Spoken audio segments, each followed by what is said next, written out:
介護は究極のサービス業でございまして、ক্রমবর্ধমান শ্রমিক সংকট মোকাবেলায় আগামী 5 বছরে বাংলাদেশ থেকে অন্তত 1 লাখ শ্রমিকের নিয়োগের কথা জানিয়েছে জাপানি কর্তৃপক্ষ ও ব্যবসায়ীরা। 介護は究極のサービス業でございます。 বৃহস্পতিবার টোকিওতে Bangladesh seminar in human resource শীর্ষক এক সেমিনারে প্রধান উপদেষ্টা ডক্টর মোহাম্মদ ইউনুস বলেন, জাপানে বাংলাদেশিদের জন্য কর্মসংস্থানের সুযোগ সৃষ্টি করতে অন্তর্বর্তীকালীন সরকার প্রয়োজনীয় সবকিছু করবে। সেমিনারে প্রধান উপদেষ্টার উপস্থিতিতে 2 সমঝোতা স্মারক স্বাক্ষরিত হয়। একটি স্বাক্ষর হয় বাংলাদেশের জনশক্তি ও কর্মসংস্থান প্রশিক্ষণ ব্যুরো এবং জাপান বাংলাদেশ যৌথ উদ্যোগ কাইকম ড্রিমস স্টেটের মধ্যে।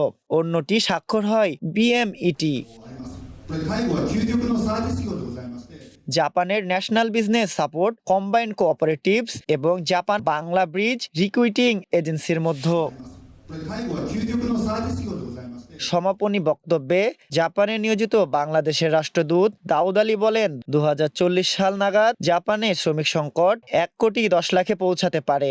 বাংলাদেশ দক্ষ কর্মী পাঠিয়ে এই সুযোগ কাজে লাগাতে প্রস্তুত রয়েছে।